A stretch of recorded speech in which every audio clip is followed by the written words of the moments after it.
오빠 고집 좀 그만 피워. 이제 오빠를 받아주는 것도 지쳐. 부모님께 죄송하지도 않아. 제발 오빠 앞가름이나 제대로 하면서 살아. 여성이 단단히 화가 나 오빠에게 심한 말을 퍼붓는데요. 도대체 무슨 일이 일어난 것일까요? 영상 시청 전 구독과 좋아요는 영상 제작에 큰 힘이 됩니다. 안녕하세요. 저는 미국 텍사스주에 살고 있는 헤이즐이라고 합니다. 저에게는 정말 답도 없는 망나니 오빠인 루카스가 있어요. 오빠랑 저는 3살 터울인데요. 오빠와 저는 자라면서 남보다 못한 사이로 지내게 되었는데 일단은 오빠는 어렸을 때부터 저를 장난감 취급하듯이 가지고 놀았어요. TV에서 레슬링이라도 하는 날이면 저를 상대로 레슬링을 했고 그런 짓궂은 장난들은 제가 결국 울음을 터뜨려야 끝날 수 있었어요. 한 번은 제 팔을 너무 심하게 꺾어서 제 인대가 늘어난 적도 있어요. 그 일 때문에 제가 한동안 깁스를 하고 다닌 것을 생각하면 아직도 화가 날 지경이에요. 게다가 오빠는 식탐도 엄청났어요. 부모님께서 나눠 먹으라고 사주신 피자도 제가 한 조각을 먹고 있으면 오빠는 4조각을 먹고 있을 정도로 먹는 속도도 빠르고 먹는 양도 엄청 많습니다. 많이들 알고 계시겠지만 미국은 칼로리가 높은 음식들이 많잖아요. 오빠는 자라날수록 먹는 양이 점점 더 늘었고 햄버거, 피자 같은 칼로리가 높은 음식들만 좋아했어요. 그러니 살이 찔 수밖에 없죠. 처음에는 오빠가 성장기 청소년이고 하니 키가 크려고 많이 먹는 것인가 보다 했는데 살만 찌고 키는 그대로이니 부모님은 오빠를 걱정하기 시작하셨어요. 점점 살이 찌는 오빠가 걱정된 부모님도 건강한 음식을 위주로 챙겨주셨지만 그건 또 먹지도 않더라고요. 게다가 운동도 안 하니 점점 살이 불기 시작하면서 일반인이 입는 옷은 입지도 못했어요. 부모님은 오빠가 먹는 것으로 스트레스를 푸는 것은 아닌지 걱정하기 일쑤였어요. 그래서 여러 가지 취미생활을 즐겨보라고도 하면서 전폭적인 지원을 아끼지 않으셨어요. 그래도 오빠는 학교가 끝나면 곧장 집으로 달려와 먹기부터 시작했어요. 그 많은 음식이 다 어디로 들어가는지 정말 신기할 정도로 먹어요. 보기만 해도 배부르다는 느낌 아시나요? 저는 오빠가 먹는 모습만 봐도 배가 불러서 먹는 것이 지긋지긋했어요. 오빠 덕분에 저는 아주 날씬한 몸을 가지고 있어요. 물론 엄마 아빠도 마찬가지예요. 적당히 배부를 만큼 먹고 운동도 주기적으로 해서 두 분 다 나이에 비해서 젊어 보이고 건강하십니다. 그런데 유독 오빠만 천덕꾸러기처럼 아주 거대한 몸을 가졌어요. 온 가족이 외출이라도 하는 날이면 같은 가족이 만나 의심될 정도로 오빠는 남들의 시선을 한몸에 받았습니다. 그런 모습이 조금 안쓰럽기도 한데 상황은 계속 안 좋아졌어요. 오빠도 점점 살이 찌니 자신감도 좀 잃어가는 것 같고 뚱뚱하다고 학교에서 놀림받고 오는 날이면 초콜릿 한 봉지를 들고 방에 들어가서 저녁이 다 될 때까지 나오지도 않더라고요. 나와보라고 불러도 대답조차 없었어요. 어느 날 오빠가 집에 없을 때 오빠 방에 들어가서 도대체 무엇을 하고 있는지 봤는데 만화랑 유튜브만 잔뜩 보고 있었더라고요. 그러면 그렇지. 혹시 공부나 건설적인 무언가를 하고 있진 않을까 기대했던 제가 바보였어요. 오빠는 공부에도 관심이 없는 사람이라 학업 성적도 거의 바닥이었어요. 그 성적으로 갈 수 있는 대학도 없었을 뿐만 아니라 가고자 하는 의지도 없었어요. 그렇다고 일을 하려고 하는 것도 아니었고요. 성인이 되고 나서는 이제 학교도 가지 않으니 진정한 백수가 따로 없었습니다. 그런 오빠 모습을 보고 있는데 한심해서 말도 안 나오더라고요. 정말 배울 점이 하나도 없는 망나니 오빠였습니다. 성인이라면 이제 인생은 각자 본인이 챙겨야 하는 것 아닌가요? 언제까지 부모님한테 의존하면서 살려고 하는지 너무 걱정되더라고요. 그렇게 하루하루 집에서 놀고 먹는 백수 생활을 이어가다가 갑자기 부모님한테 돈 좀 달라고 하더라고요. 비행기를 예약해야겠대요. 놀란 저와 부모님은 어디를 가려고 비행기를 예약하는 것이냐고 물었더니 집에만 있으니까 심심해서 여행을 좀 다녀와야겠다는 거예요. 그 모습을 본 저는 저렇게 세상 편하게 사는 사람이 또 있을까 싶더라고요. 하지만 부모님은 오빠가 매일 집에만 있는 것보다는 어디라도 가고 싶어하는 의욕이 생긴 것 자체가 큰 발전이라고 하시면서 오빠에게 선뜻 비행기 삭과 여행 경비를 지원해 주셨습니다. 저는 부모님을 이해할 수 없었지만요. 저는 오빠가 어디로 여행 가는지 궁금하지도 않았어요. 나중에 부모님께서 알려주셨는데 한국에 갔다고 하더라고요. 그 소리를 듣고 그러면 그렇지. 좀 배울 것이 있는 유럽에 가서 견문이라도 넓히고 오면 오죽 좋을까. 좁아터진 그 아시아 국가에 뭐가 볼 게 있다고 갔는지. 이해가 안 되는 짓만 골라서 하는 오빠가 너무 답답했습니다. 그런데 오빠는 한국에 가더니 한술 더 뜨더라고요. 원래 예정된 여행 기간을 훌쩍 넘기고 돌아오는 날짜를 차일피일 미루면서 부모님께 돈을 더 보내달라고까지 하더라고요. 정말 한국에서 도대체 뭘 하는지 망나니의 끝판왕의 모습을 보여주더니 한참이 지나서야 미국으로 돌아왔어요. 그런데 오랜만에 오빠의 얼굴을 봐서 그런가 웬일로 살은 좀 빠져있더라고요. 한국의 음식이 미국 음식에 비하면 칼로리가 낮다는 소리를 듣긴 했는데 효과가 있긴 있더라고요. 그런데 살만 빠지면 뭐 하겠어요. 인간이 바뀌지를 않는데요. 한국에 여행 갔다 온 오빠는 여전히 또다시 방 안에 틀어박혀서는 뭘 하는지 나오지도 않는 거예요. 그러더니 또 한국에 가겠다고 하면서 부모님께 마지막 부탁이니 한국에 가는 경비를 빌려달래요. 염치는 있는지 이제 달라고는 못하고 빌려달라고 하더라고요. 부모님은 적잖이 당황하셨지만 그래도 아들의 요청을 거부하시진 않으셨어요. 그렇게 오빠는 또 한국으로 떠났습니다. 그런데 이번엔 뭔가 좀 달랐어요. 왠지 금방 미국으로 돌아올 것 같진 않은 사람처럼 하고 가더라고요. 그리고 오빠는 2년이 다 되도록 돌아오지 않았습니다. 한국에서 연락 한 번 안 할 것 같던 오빠는 꽤 자주 부모님께 연락을 했어요. 자기는 잘 있으니 걱정하지 말라면서요. 역시 타국에 오래 있으니 가족의 소중함도 깨닫나 봅니다. 그 모습을 보고 한국은 망나니도 사람으로 만들어주는 좋은 나라네라고 단순하게 생각하고 넘겼어요. 그런데 어느 날 집 앞에 어느 낯선 남자가 서성거리는 거예요. 누구지 하고 자세히 보니 바로 오빠였어요. 2년 만에 본 오빠는 머리부터 발끝까지 달라져 있었습니다. 살이 얼마나 빠졌는지 오빠를 알아보지 못할 정도였으니까요. 오빠의 그런 모습은 살면서 처음 본 것 같아요. 어떻게 된 일이냐고 물었는데 아이러니하게도 다이어트를 한 게 아니라고 했습니다. 오히려 미국에서 먹는 음식보다 더 많이 먹었는데 살이 자연스레 빠졌대요. 그 이유를 듣고 저는 너무 놀랐답니다. 우선 한국 음식의 칼로리가 낮았어요. 미국 음식들은 대부분 고열량으로 튀기거나 고깃덩어리로 된 음식이 주를 이루는데 반면 한국은 나물로 된 채소 반찬에 고기 또는 생선을 곁들인다고 하더라고요. 전체적인 음식 구성이 건강하다 보니 같은 양을 먹어도 기존에 오빠가 먹던 칼로리보다 훨씬 적었던 것이죠.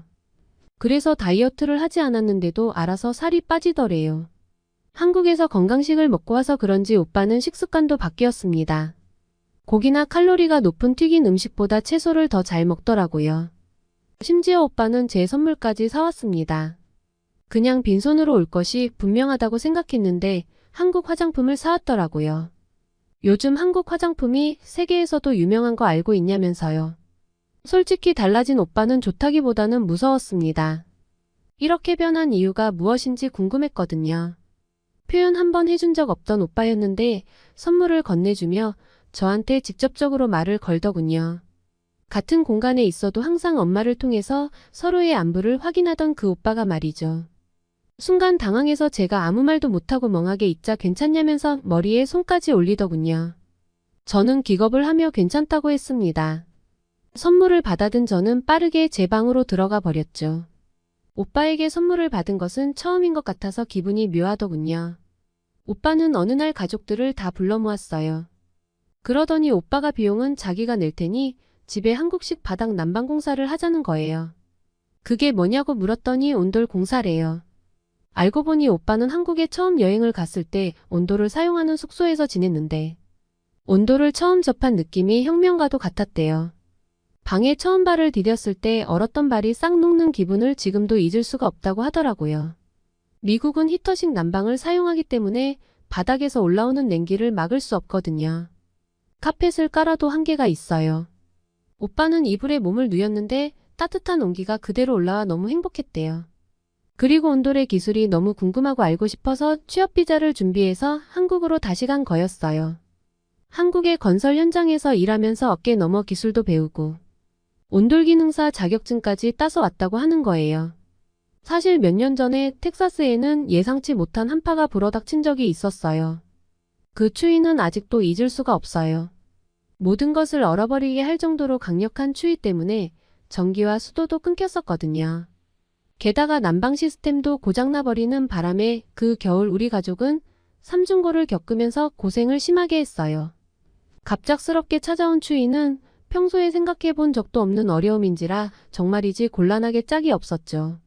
오빠는 한국에서 기술을 배우면서 미국의 우리 집에도 온돌을 설치하면 아무리 추운 겨울이 와도 끄떡없을 것 같다는 생각을 했대요. 우리는 처음에 반대했어요. 사실 온돌에 대해 자세히 알지도 못했고 한국에서는 온돌 기술이 발달되어 있으니 설치도 쉽겠지만 미국에서 온돌 설치가 가능할까 싶었거든요. 비용도 만만치 않고 설치는 하더라도 유지 비용도 무시 못하니까요. 오빠는 자신을 한번 믿어보라며 강경한 태도를 유지했고 온돌 공사를 하겠다는 입장을 바꾸지 않았습니다. 오빠의 고집스러운 행동이 불편했지만 부모님은 굽히지 않는 오빠의 모습을 보고 어쩔 수 없이 온돌 공사를 진행하게 되었습니다. 그래도 오빠는 온돌 시공업체 선정부터 설계 도면과 비용까지 꼼꼼하게 검토하며 온돌 공사가 잘 마무리될 수 있도록 노력하더라고요. 그리고 그런 오빠 모습을 보면서 저와 부모님도 기대를 가지고 공사가 끝나기만을 기다렸어요. 온돌 공사가 마무리되고 처음 집에 들어갔는데 바닥에서부터 따뜻한 열기가 퍼져나가는 것을 경험했어요. 정말 놀라웠어요. 처음에는 오빠가 고집을 부리는 거라고 생각해서 불편했는데 결과를 보고 나서야 오빠의 선택이 탁월했다는 것을 인정할 수밖에 없었어요. 한국식 바닥 난방은 굉장히 효과적으로 집 내부를 데워주며 건조한 미국의 겨울철에도 적합한 습도를 유지시켜 주더라고요. 과거의 히터로 공기를 데우는 방식은 집안 공기 전체를 건조하게 만들어서 피부가 무척 건조해지고 특유의 답답한 공기가 있거든요. 게다가 공기가 잘 순환되지 않으면 추운 곳이 존재하기 때문에 난방비는 어마어마하게 나오는데 효율이 좋지도 않고 소음도 심하거든요. 온도를 겪어보기 전까진 이러한 불편함이 당연하다고만 생각했는데 아니었어요. 우리가 그토록 반대했던 한국식 온돌 난방이 엄청난 온기를 가져다 주었고 우리 가족은 그 겨울 내내 얇은 옷을 입어도 될 정도로 추위를 걱정하지 않아도 됐습니다. 오빠 덕분에 우리 가족이 한국식 바닥 난방이 얼마나 혁신적인지 깨닫게 되는 경험을 했어요. 부모님은 처음으로 거실 바닥에 누우시고는 바닥부터 올라오는 따뜻한 온기가 몸을 녹이니 너무 행복하다고 하셨어요. 한편으로는 이런 행복을 50대가 다 넘어서야 알았다는 게 안타깝다고도 하셨어요. 그동안 아무 생각도 의지도 없는 오빠가 너무 한심해 보였는데 한국에 다녀온 오빠는 예전에 제가 알던 오빠가 아니었어요. 게다가 한국에서 인정해주는 국가 자격증을 취득해서 한국에서 더 일할 수도 있다고 하면서 조만간 또 한국에 간다고 하네요. 평생 백수로 살 줄 알았는데 오빠가 새 사람이 된 것 같아서 이제는 멋져 보이기까지 해요. 추운 겨울이 되면 온돌을 설치해준 오빠가 생각나고 오빠를 생각하면 오빠를 변화시킨 한국이라는 나라가 정말 고맙게 느껴집니다. 요즘은 오빠에게 연락해 고민 상담도 하고 예전에 비해 많이 의지하게 되더군요. 우연히 한국으로 여행 갔다가 든든해진 오빠 덕분에 많은 일상이 긍정적으로 변하게 되어 너무 좋답니다. 지금까지 제 사연을 들어주셔서 감사합니다. 오늘의 사연 어떠셨나요? 철없던 오빠를 한심하게만 느끼고 있던 여동생 헤이즐 씨가 한국에 다녀온 오빠의 모습이 180도 바뀐 것을 보고 이제는 오빠가 든든하기까지 하다고 하네요. 오빠를 변화시킨 한국이라는 나라가 정말 고맙게 느껴진다는 사연이었는데요. 헤이즐 씨의 가족에 언제나 행복이 가득하길 바랍니다. 끝까지 시청해주셔서 감사합니다. 여러분의 구독과 좋아요는 영상 제작에 큰 힘이 됩니다. 더욱더 감동 깊은 사연으로 찾아뵙겠습니다. 감사합니다. 너 제정신이야? 한국이 어디라고 도대체 거기서 살겠다는 거야? 엄마 말 똑바로 들어. 네가 한국에 가면 우리 모녀 사이는 이걸로 끝이야. 한국에서 절대 돌아올 생각하지 마. 여기 엄마와 딸이 심각한 분위기 속에서 다투고 있습니다. 딸의 한국행 결정에 단단히 화가 난 엄마는 딸에게 험한 말을 쏟아붓기 시작하는데요. 과연 어떤 일이 생긴 것일까요? 영상 시청 전 구독과 좋아요는 영상 제작에 큰 힘이 됩니다. 안녕하세요. 러시아인이었지만 지금은 한국인이 된 나탈리아라고 합니다.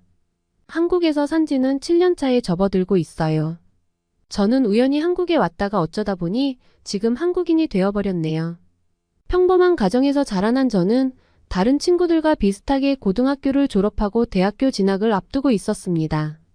사실 전 어렸을 때부터 공부를 그다지 좋아하는 편은 아니었어요. 당연하게 성적이 좋지 않았고 제 성적에 맞춰서 대학에 갈 수밖에 없었어요. 제가 살던 곳은 블라디보스톡이었고 갈 수 있는 대학교가 러시아 내에서 큰 학교에 속하는 편이었어요. 그때 당시 제가 가려고 하는 대학교에는 미국, 중국, 베트남, 일본, 한국 등의 외국어 전공 학과들이 많았는데 이제 막 생겨난 아시아 학과들이 줄을 이뤘어요. 아시아학과들은 학생들이 선호하는 과는 아니었어요. 저는 일지망으로 영문과를 지원했는데 성적이 좋지 못하니 당연히 1차 서류에서 탈락을 했어요. 대학에 지원할 때 3지망까지 함께 지원했어야 했는데 솔직히 이지망은 일본어과를 지원하고 싶었어요. 그런데 또 떨어질까봐 너무 걱정되더라고요. 그래서 가장 경쟁률이 낮은 한국어과를 선택했어요. 한국어과가 이제 막 새로 생긴 학과여서 학생을 몇 명 뽑지도 않았지만 실제로 지원하는 사람도 없었어요. 모집 인원보다 지원 인원이 더 적어서 저는 한국어과에 쉽게 합격할 수 있었습니다. 친구들은 제가 한국어 전공을 선택했다고 하니까 다 놀렸어요. 차라리 중국이나 일본어과를 지원하지 왜 하필 한국이냐면서요. 사실 그때까지만 해도 저도 좀 창피했습니다. 한국에 대해서 아는 것도 없었고 한국이 어디에 있는 나라인지도 몰랐으니까요. 지금 생각하면 제가 한국이란 나라에 대해서 정말 무지했던 것 같은데요. 처음에 한국어 수업을 들으러 교실에 들어가면서 생각했던 게 한국은 일본과 가깝기도 하고 예전에 일본이 한국을 통치한 적도 있다고 하니 문자도 비슷할 것 같다고 말이죠. 그래서 왠지 한국어는 일본어의 사투리 정도이지 않을까 생각했고 한국어과를 졸업하면 일본에서 사업 정도는 할 수 있겠다는 말도 안 되는 생각을 했었어요. 그때는 지금처럼 한류 바람이 불지도 않았을 때여서 한국에 대해 너무도 몰랐던 거죠. 그런데 막상 수업을 들어보니 완전히 달랐어요. 태어나 처음 보는 새로운 언어에 저는 신선한 충격을 받았어요. 물론 모든 언어를 처음 배우면 드는 생각일 테지만요. 일단 한국어랑 한자나 일본어랑은 정말 다르다는 것을 알고 놀랐어요. 오히려 한자랑 일본어 글씨가 비슷해 보이더라고요. 한글을 처음 봤을 때 글씨가 눈에 되게 잘 들어왔어요. 한자나 일본어 같은 경우에는 문자라기보다는 그림을 그려놓은 것 같은 느낌이 들었는데 한글은 사각형 안에 글자가 딱 들어가 있고 단순해 보이더라고요. 그래서 한글이 시각적으로도 눈에 잘 들어왔어요. 게다가 말할 때 발음이 아름다운 느낌이 들어서 계속 말하고 싶은 욕구가 생겼어요. 물론 나중에는 한글 단어를 구분하는 게 어려워서 머리에 쥐도 좀 났지만요. 그래도 한국어는 러시아어에 비해서 쉬운 거라고 생각했어요. 세계에서 가장 어려운 언어 중에 하나가 러시아어라는 거 알고 계신가요? 러시아어에는 격이 6개가 있고 격에 따라서 단어의 형태도 바꿔야 해요. 게다가 단어의 강세를 예측하기가 어려워서 헷갈려하는 사람들이 많거든요. 저는 러시아에서 태어나고 자라왔기에 러시아어에 자연스럽게 익숙해졌지만 이것을 설명하라고 하면 못할 것 같아요. 어쨌든 저에게 한국어는 외국어이고 그것을 배우는 것이 어렵기도 했지만 재미도 있었어요. 그리고 한국어가 정말로 신기한 게 맞춤법을 엉망으로 쓰고 영어를 섞어서도 알아볼 수 있고 문법을 하나도 안 지켜도 소리만 있으면 알아볼 수 있다는 거예요. 이렇게 위대한 언어는 세계 어디에도 없을 거예요.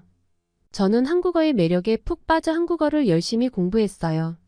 게다가 저희 학교에 한국어를 배우는 학생 자체가 별로 없어서 제가 조금만 열심히 해도 상위권의 점수를 받았어요. 상위권 점수가 나오니 저는 더 신나서 한국어 공부에 매진했어요. 한국어 공부를 하다 보니 조금씩 한국에 대해서도 관심이 생기더라고요. 그리고 제가 한국어 공부를 또 열심히 한 이유가 있는데 저희 학교에서 한국어를 가르치는 교수님이 정말 친절했어요. 사소한 것을 물어봐도 성심성의껏 답변해 주시고 제게 한국어 교재도 주시면서 열심히 공부해보라고 하셨죠. 제게 한국어를 가르쳐 주셨던 교수님은 한국어를 공부할 때는 언어뿐만 아니라 문화도 같이 배워야 한다는 철학을 가지셨던 분이셨어요. 그래서 기회가 된다면 한국에 가서 한국에 대한 문화를 직접 경험하는 것도 좋다고 말씀하셨습니다. 그리고 저희 학교에서는 외국어 전공에 대한 특기자를 배출하려고 매년 성적 우수자에 대해서는 각국의 영계 학교로 어학연수까지 보내줬어요. 저도 나름 한국어 공부를 열심히 한 덕분에 한국에 갈 수 있게 되었죠. 그렇게 저의 한국 유학 생활이 시작되었어요. 한국에 와서는 한국인 친구들과 대화하는 시간을 많이 보내다 보니 한국어 실력이 하루가 다르게 늘어갔어요. 처음에는 단어와 문법에서 헤매기도 했지만 친구들과 자연스럽게 소통하면서 새로운 표현들을 배우고 문화적인 배경도 이해하게 되었어요. 덕분에 한국에서의 생활이 풍요로워지고 다양한 경험을 할 수 있게 되었습니다. 게다가 한국에서 살면서 빠른 시스템에 대해 놀란 적이 많았어요. 특히 대중교통 시스템은 정말 빠르고 효율적이었습니다. 지하철과 버스는 정확한 시간표와 정시 운행으로 정말 편리하더라고요. 그리고 모바일 결제 시스템이 매우 발달해 있어서 저는 대부분의 일을 휴대폰으로 간편하게 처리할 수 있었어요. 이런 빠른 시스템 덕분에 일상생활이 매 순간 편리하고 효율적이어서 생활의 질이 높아진 느낌을 받았어요. 한국에서 1년의 유학 생활을 마치고 러시아에 다시 돌아갔고 학교를 졸업하기 위해서 한국어 검정 능력 시험을 쳤어요. 대학 졸업 조건이었는데 제가 점수가 꽤 높게 나왔고 우수한 성적으로 대학을 졸업할 수 있었어요. 졸업을 하고 취업 박람회도 다니고 여기저기 알아보고 있었던 중에 대한민국 영사관에서 연락이 왔어요. 정부 초청 프로그램이 있는데 한국어 검정 능력 시험 성적이 우수한 사람 중에서 한국의 대학원에 갈 수 있게 해주는 프로그램이라고 하더라고요. 너무나 좋은 기회였기에 또다시 한국에 가서 학교를 다녔어요. 공부를 마치고 다시 러시아로 돌아가려고 할 때쯤 한국의 어느 기업에서 스카우트 제의를 받았어요. 통번역을 하는 업무였는데 2년 정도 일을 하니 너무 지치더라고요. 게다가 대학 전공으로 공부하지 못했던 영문학에 대한 아쉬움이 계속 남아있는 상태였어요. 어렸을 때부터 공부에는 취미가 없던 저였는데 어쩌다가 이렇게 공부벌레가 되었는지는 의문이지만요. 어쨌든 일을 하다 보니 공부할 때가 마음이 편한지 계속 하고 싶더라고요. 그래서 저는 한국 회사를 그만두고 학문에 더 정진하기로 마음먹고 미국 대학원에 진학했어요. 드디어 제가 하고 싶었던 영문학 공부를 할 수 있게 되어서 처음엔 너무 기뻤습니다. 그런데 막상 미국에서 살아보니 학교 다니면서 미국에서 사는 게 그렇게 힘들 줄은 몰랐어요. 8개월 정도 살았을까? 모든 게 너무 불편했어요. 미국이란 나라에 여행을 갔을 때는 그저 미국이 좋게만 보였는데 막상 와서 살아보니 일상에서의 미국은 저에게 최악이었습니다. 이를테면 전기세를 내는 것부터가 너무 힘이 들었어요. 한국에서는 납부 방법이 다양해서 1초면 그 일을 끝낼 수 있었는데 미국에서는 전기세 하나 내려면 전화하고 찾아가야 하고 지금 생각해보면 정말 끔찍하네요. 게다가 한 번은 인터넷 요금 때문에 상담원이랑 통화하다가 미쳐버리는 줄 알았던 적도 있었는데요. 미국 전역에는 통신회사만 1200개가 넘어요. 정말 어마어마한 숫자지요. 회사도 많고 서비스도 가격도 다양해서 약정기간이나 초기 설치비 그리고 모뎀 비용 같은 걸 알아봐야 해요. 보통 인터넷 약정기간이 2년인데 약정기간이 끝나면 가격이 오르거든요. 그래서 그 오른 가격이 6개월 단위인지 1년인지 계속 물어보고 따져봐야 해요. 그리고 요금이 너무 심하게 오른다 싶으면 다른 통신회사로 갈아타야 하기도 하고요. 그러다 보니 상담원과 통화해야 할 일이 왕왕 발생하는데 미국에서 전화 상담은 정말 고역입니다. 전화 대기도 오래 걸리고 일단 상담원과 통화하다가 그 상담원이 또 다른 책임자와 통화해야 할 것 같다고 기다려달라고 하더라고요. 그러다 보면 통화 대기 시간은 10분은 기본이었고 결국 기다려서 새로운 상담원과 전화 연결이 되었는데 상황을 처음부터 다시 설명하면서 이야기해야 했어요. 미국 땅이 워낙 넓다 보니 제가 애틀란타에 살아도 연결된 상담원이 워싱턴에 있거나 타주에서 내 전화를 받아 상담하는 경우도 있었어요. 게다가 더욱 미치겠는 건 상담하다가 전화 연결이 끊어질 때가 정말 많아요. 저는 AT&T라는 회사의 인터넷을 사용하고 있고 인터넷 요금 때문에 전화 상담을 하는 중이었어요. 한 40분을 통화하다가 끊어져서 다시 전화했는데 이전에 통화했던 상담원을 아무리 찾으려고 해도 찾을 수가 없더라고요. 상담원의 이름도 잘 기억나지 않았고 새로 걸어서 통화한 상담원 위치가 캐나다라고 하는 거예요. 정말 진이 빠지는 일이었어요. 계약도 이 정도인데 해지 과정은 말 안 해도 예상이 가시죠? 해지한다고 하면 상담원들이 전화를 기본 3번 이상은 돌려서 새로운 상담원에게 같은 말을 몇 번이나 반복했는지 시간이 정말 아까웠습니다. 이러한 일은 사소한 것에 불과하고 제가 미국에서 살면서 겪었던 불편함들을 본격적으로 말한다고 하면 밤을 새야 할지도 모르겠어요. 미국에 살면서 한국이 얼마나 편리하고 살기 좋은 나라였는지 깨닫게 되었죠. 처음에는 새로운 환경에 적응하느라 여러 어려움이 있었고 그 과정에서 한국에서의 생활이 그리운 순간이 많아졌어요. 미국에서의 생활이 만족스럽지 않았던 중 예전에 대학교에서 저를 가르쳐 주셨던 교수님과 연락이 닿게 되었습니다. 그 모습을 보니 마치 예전의 시간이 다시금 떠오르는 듯 했어요. 교수님은 다시 한국에 돌아와서 일을 해보지 않겠냐는 제안을 하셨습니다. 이런 기회가 찾아오다니 뜻밖이라 생각했지만 고민 끝에 새로운 도전을 받아들이기로 했습니다. 한국에 돌아가서 풍부한 문화와 현대적인 편의시설을 즐기며 편안하게 살아가고 싶다는 생각이 들었기 때문이에요. 미국에서의 경험을 통해 깨닫게 된 한국의 매력과 편리함에 대한 감사함을 가지고 한국으로의 귀국을 결정하게 되었답니다. 한국에서의 생활은 꽤 만족스러웠어요. 한 가지 불안함을 제외하고는요. 그 이유는 비자 때문이었어요. 비자가 연장이 안 되면 저는 다시 러시아로 돌아가야 하거든요. 비자를 연장하면 할수록 연장 조건이 까다로웠고 어려움을 느꼈어요. 비자를 연장하러 가는 날이면 마음이 힘들었어요. 저는 계속 한국에서 살고 싶었던 마음이 정말 커졌거든요. 그렇다고 영주권을 받는 것도 어려웠어요. 오랜 고심 끝에 전 한국으로 귀화를 결정했습니다. 사실 한국인들은 잘 모르지만 외국인으로서 한국에서 살아가는 게 또 사소하지만 불편한 점들도 있어요. 핸드폰 개통부터 대출까지 제한이 정말 많거든요. 살면서 발생하는 그런 자잘한 문제들이 귀화하는 순간 한꺼번에 해결되는 것들이었어요. 그래서 비자를 연장할 때마다 불안에 떨면서 한국에 사느니 당당하게 한국인으로 살기로 마음먹었고 지금은 한국에서 보란듯이 잘 살고 있습니다. 그리고 제 결정은 틀리지 않았다고 확신해요. 앞으로도 한국에서 잘 살겠습니다. 지금까지 제 사연을 들어주셔서 감사합니다. 오늘의 사연 어떠셨나요? 공부에 관심이 없던 나탈리아 씨가 한국어를 배우기 시작하면서 한국에 대해서 알게 되고 한국의 편리한 생활 시스템을 겪다가 미국에서의 생활을 시작하면서 한국이 얼마나 편리하고 살기 좋은 나라였는지 깨닫게 되었네요. 미국에서의 경험을 통해 한국의 매력과 편리함에 대한 감사함을 가지고 한국으로의 귀화를 하였다는 소중한 사연이었습니다. 이제 한국인이 된 나탈리아 씨를 환영하며 한국에서 언제나 행복하시길 바랍니다. 끝까지 영상을 시청해주셔서 감사합니다. 여러분의 구독과 좋아요는 영상 제작에 큰 힘이 됩니다. 더욱더 좋은 영상으로 찾아뵙겠습니다. 감사합니다.